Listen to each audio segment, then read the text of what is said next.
Hello everyone and good morning to all my viewers, subscribers and my dear students who are watching my channel. How are you all today? Welcome back to my class Patsaria Chemistry Classes Gwalior for G, NEET and Board exam. Today we are going to discuss on lecture number 10 of P block element from class 12th. In this lecture we will discuss about preparation and properties of oxides of phosphorus. So this lecture is very important for those students who are preparing for G or NEET with 12th class. So let's start without delay. But kindly request please like share and subscribe my channel. तो चलिए आज के इस lecture में मैं आपको preparation and properties of phosphorus के oxides की सिखाने वाला हूं। ये प्रॉपर्टीज इतनी ज्यादा इंपॉर्टेंट है कि इसमें से जो केमिकल प्रॉपर्टीज पूछी जाती है वो काफी कंफ्यूजिंग रहती है बच्चों के लिए। 12th क्लास के बच्चे इस पर ज़्यादा ध्यान नहीं देते हैं, लेकिन मैं आपको बता दूं कि यदि आप नीट या JEE की तैयारी कर रहे हैं 12th क्लास के साथ तो ये लेक्चर आपके लिए बहुत इम्पोर्टेंट है। मैं आपको जैसा पहले बता चुका हूं कि मैं सीरीज जो स्टार्ट की है L1 से लेकर L10 तक की एक एक वर्ड आपको मैं क्लियर कर रहा हूं। अगर आप नोट्स बना रहे हैं तो अलग से आपको कोई ट्यूशन ज्वाइन करने की ज़रूरत नहीं पड़ेगी, आपका पूरा पैसा बचने वाला है। तो ध्यानपूर्वक वीडियो को आपको देखना है और मुझे कमेंट सेक्शन में अपनी सुविधा के हिसाब से जो प्रॉब्लम्स आए मुझे ज़रूर बताइएगा। ओके, तो चलिए जल्दी से स्टार्ट करते हैं। बहुत ही सिंपल टॉपिक है, यानी फॉस्फोरस के ऑक्साइड हम पढ़ रहे हैं। तो ये 3 ऑक्साइड्स होते हैं, देख लीजिए आप ध्यान से। फॉस्फोरस ट्राईऑक्साइड फॉर्मूला होता है P4O6 और इस P4O6 में फॉस्फोरस का जो ऑक्सीडेशन स्टेट होता है वो होता है +3। ये भी आप तैयार कर लीजिए साथ में। दूसरा ऑक्साइड होता है फास्फोरस टेट्रा ऑक्साइड और इसका फॉर्मूला हम लिखते हैं P4O8 और यहां पर फॉस्फोरस यानी सेंट्रल मेटल का जो ऑक्सीडेशन स्टेट होता है वो होता है +4। सेकेंड चीज। थर्ड चीज आपको याद करना है, तीसरा ऑक्साइड होता है फॉस्फोरस का फॉस्फोरस पेंटा ऑक्साइड और इसका फॉर्मूला है P4O10 और P4O10 में फॉस्फोरस का जो ऑक्सीडेशन स्टेट है वो होता है +5। प्रीवियस लेक्चर में मैंने आपको तीनों के स्ट्रक्चर बनाना सिखाया था, आप देख लीजिए उनको। आपको कैसा लगता है मुझे जरूर बताइएगा। आज हम पढ़ रहे हैं अब सबसे पहले इसकी प्रिपरेशन। ये बनाते कैसे, बहुत ही सिंपल है, फिक्स्ड होता है। ये नॉलेज हमें रखना होती है, याद करना होता है, इसका और कोई उपाय नहीं होता है। आपको ये याद करना ही पड़ेंगे, इससे क्वेश्चंस आते हैं बहुत सारे। ठीक है, तो चलिए पहले बताता हूं मैं फास्फोरस ट्राईऑक्साइड को कैसे बनाते हैं। तो इसमें सबसे पहले जो लेते हैं हम रिएक्टेंट है वो है P4। देखिए ध्यान से, ये लिया मैंने P4।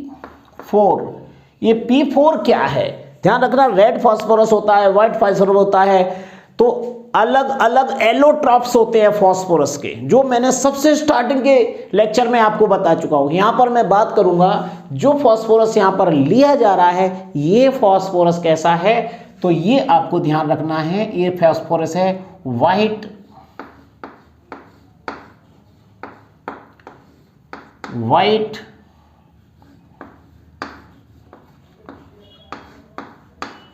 फास्फोरस।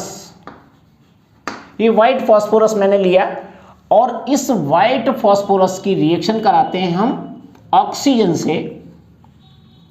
तो यहां पर मैं लूंगा ThriSO2। ये मैंने ThriSO2 लिया, एरो लगाएंगे,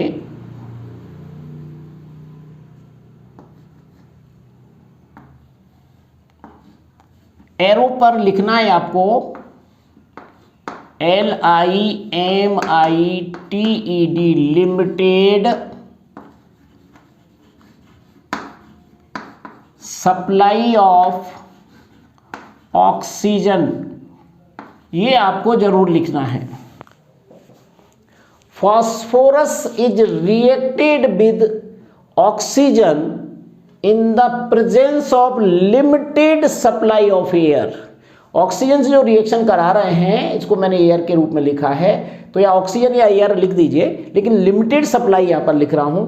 हीट करते हैं इसमें, तो हीट करेंगे तो क्या होगा, ये बन जाएगा हमारा P4O6, ये बन गया फास्फोरस ट्राईऑक्साइड। ये एक सिंपल सा मेथड है इसका प्रिपरेशन का। Phosphorus is heated in the presence of limited supply of air to form phosphorus trioxide। ये सिंपल सी ऑक्सीजन आप तैयार कर लीजिए, सॉरी ये ऑक्सीजन थ्राइसो2, ये मैंने बैलेंसी के लिए लिखा गया। ये बैलेंसी भी आप पहले से ही याद कर लीजिए। अगर आपको बैलेंसिंग बहुत अच्छी आती है तो आप ऑक्सीजन से रिएक्शन करा के बैलेंस बाद में कर दीजिए। ओके, ये हुआ हमारा फास्फोरस ट्राईऑक्साइड। ओके, अब हम ट्राईऑक्साइड के बाद बात करते हैं टेट्रा ऑक्साइड की। इसे कैसे बनाते हैं, तो यहां पे बड़ा सिंपल है। यहां पर आपको फास्फोरस नहीं लेना है, यहां पर लेना है मुझे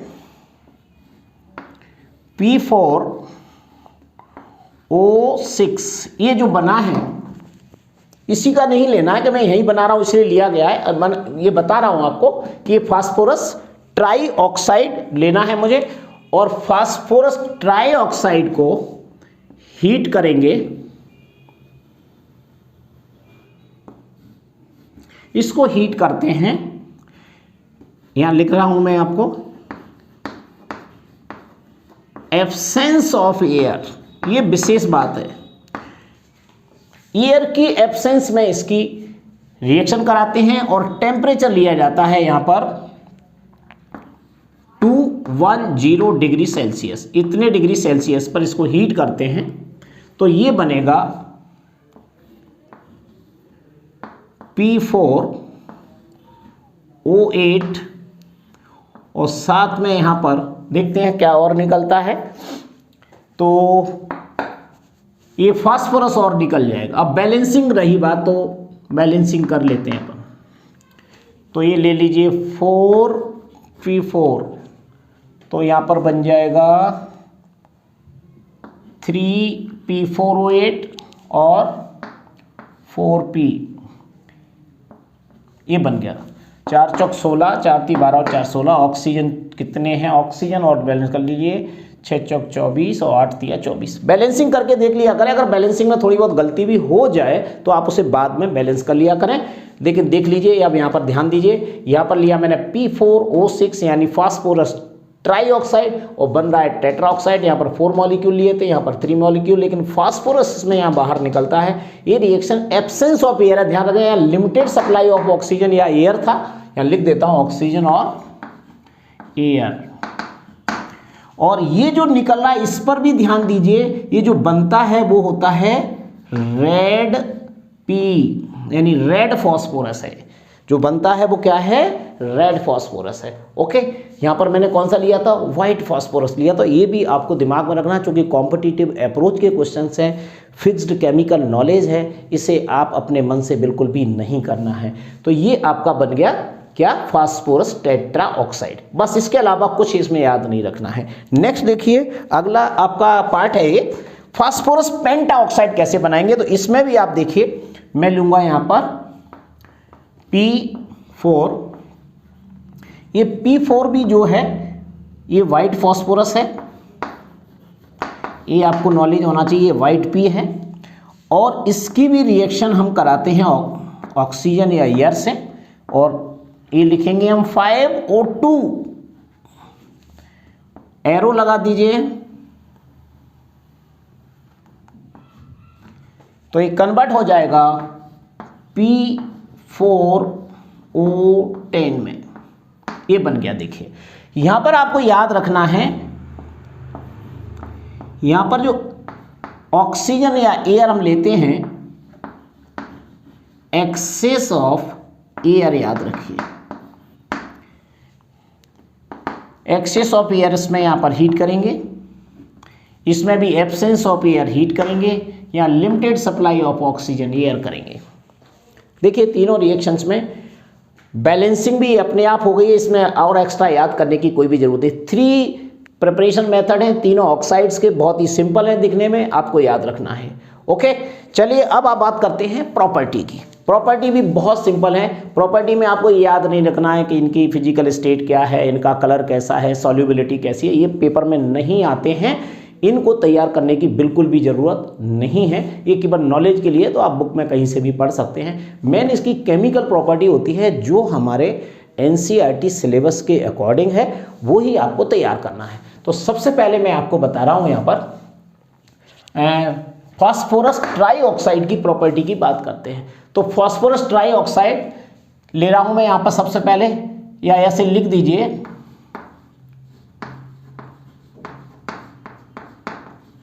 रिएक्शन विद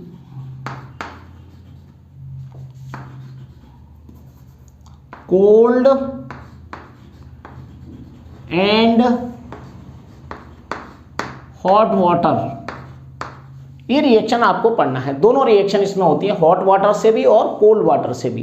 क्या बनेगा ये हमें तैयार करना है। तो सबसे पहले मैं क्या लूंगा यहाँ पर, ये ले लेते हैं फास्फोरस P4O6, ये लिया मैंने P4O6 ट्राईऑक्साइड है, इसकी रिएक्शन बनाना है मुझे। तो यहाँ पर मैं लूंगा 6H2O, ये आप याद रखना पड़ेगा, 6 लेना है 5 लेना है, नहीं तो आप वाटर से डायरेक्ट रिएक्शन कराइए और आप सीधा प्रोडक्ट याद कर लीजिए। तो P4O6 phosphorus trioxide is reacted with water, और वाटर को आपको याद रखना पड़ेगा,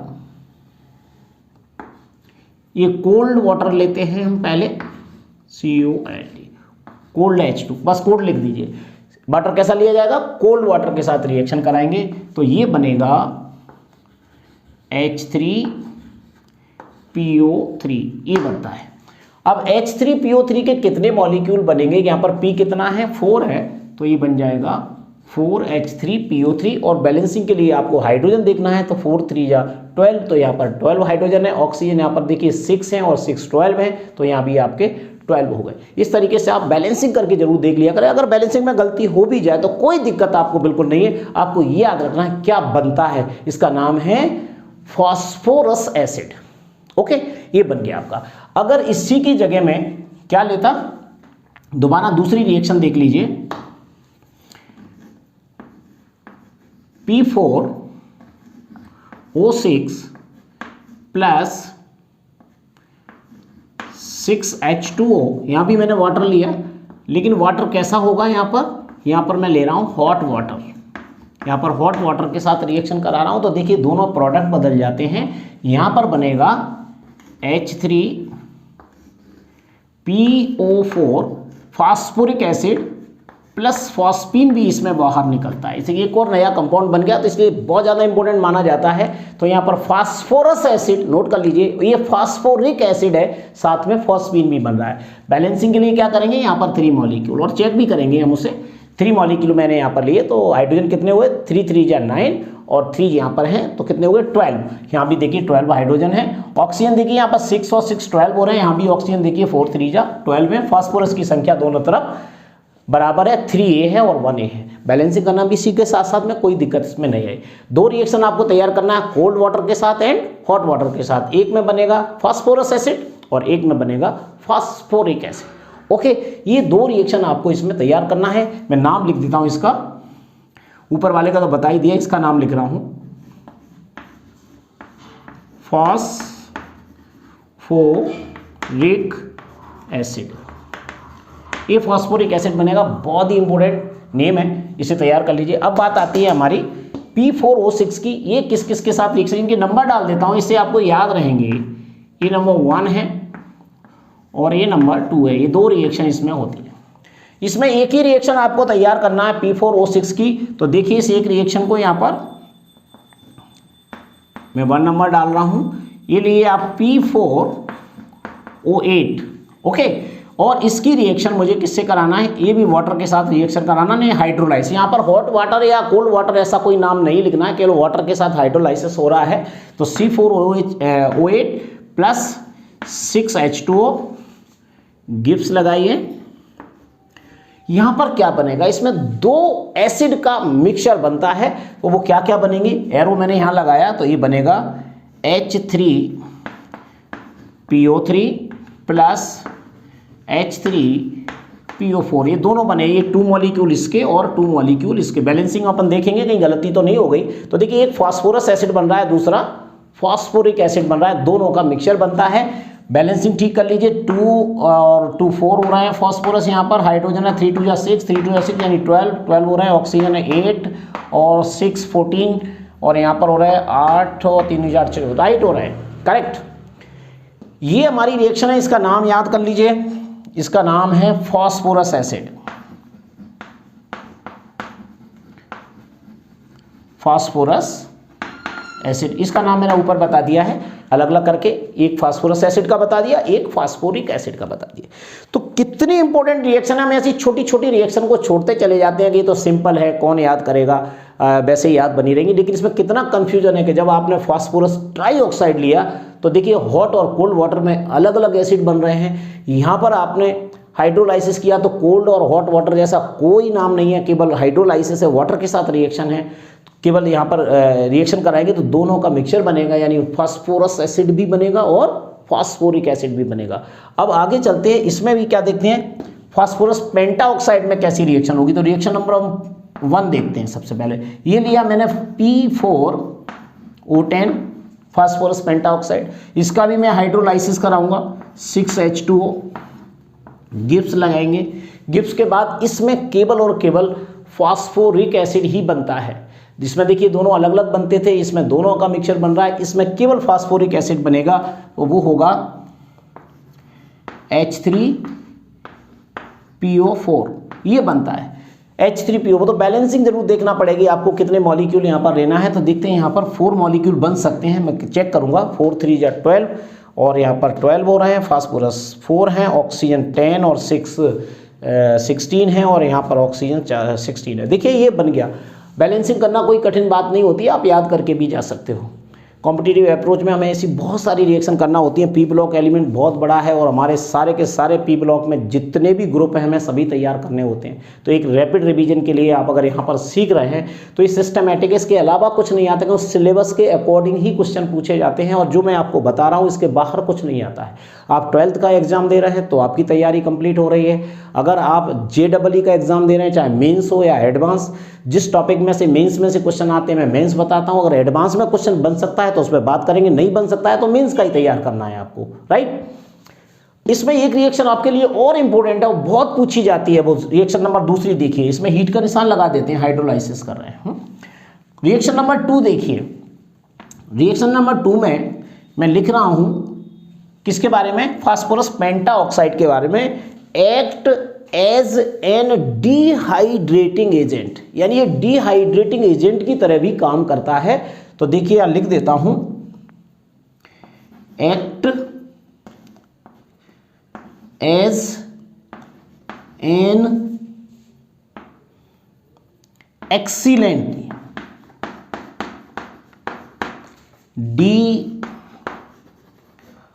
डिहाइड्रेटिंग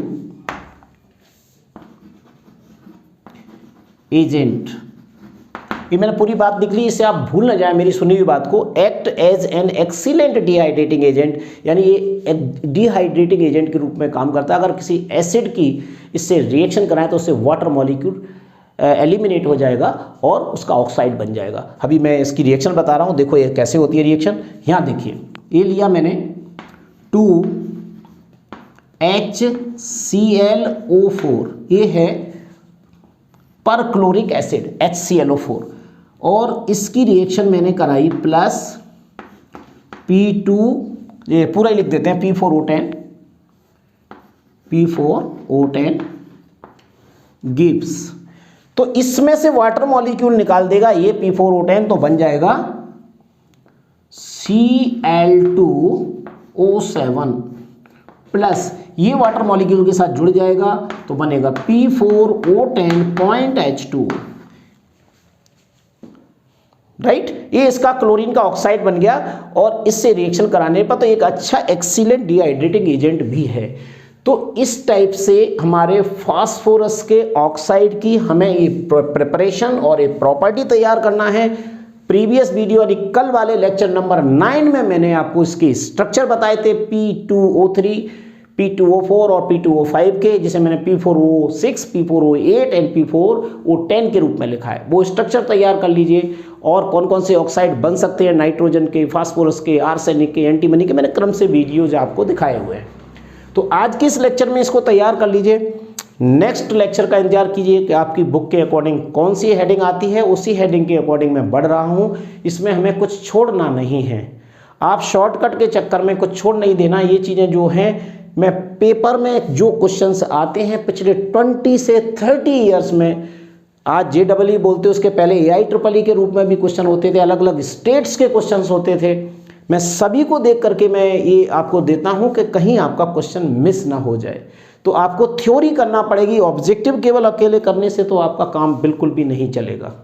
ऑब्जेक्टिव के लिए आप प्रैक्टिस कर सकते हैं अगर आपको ये थ्योरी कॉन्सेप्ट पूरी तरह से आने लगेगा, हर तरीके का स्ट्रक्चर, हर तरीके की थ्योरी, पूरा कॉन्सेप्ट, बेसिक्स सब कुछ आने लगेगा, तो 100% आपका जी मेंस भी निकलेगा और आगे एडवांस भी निकलेगा। अगर नीट की तैयारी कर रहे हो तो फिर निकलना ही निकलना है, कोई बात ही नहीं है। साथ में 12th भी आपके 90+ जाएंगे।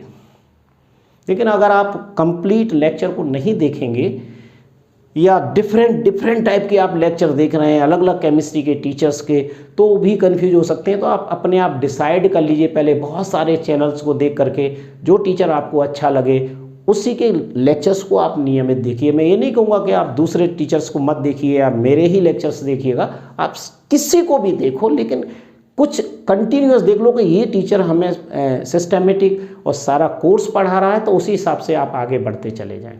ये नहीं आपने एक बार बदल दिया दूसरा टीचर, फिर बदल दिया दूसरा टीचर, तो आप खुद कन्फ्यूज हो जाएंगे, आपके पास सिंपल और कंटिन्यूस कोर्स नहीं मिलेगा। तो ये डिसाइड करिए अपने अच्छे से, और उसके बाद कमेंट बॉक्स में मुझसे चर्चा कर सकते हैं आपको किसी भी प्रकार की कोई भी प्रॉब्लम है तो चलिए, thank you very much. Next lecture will be continue.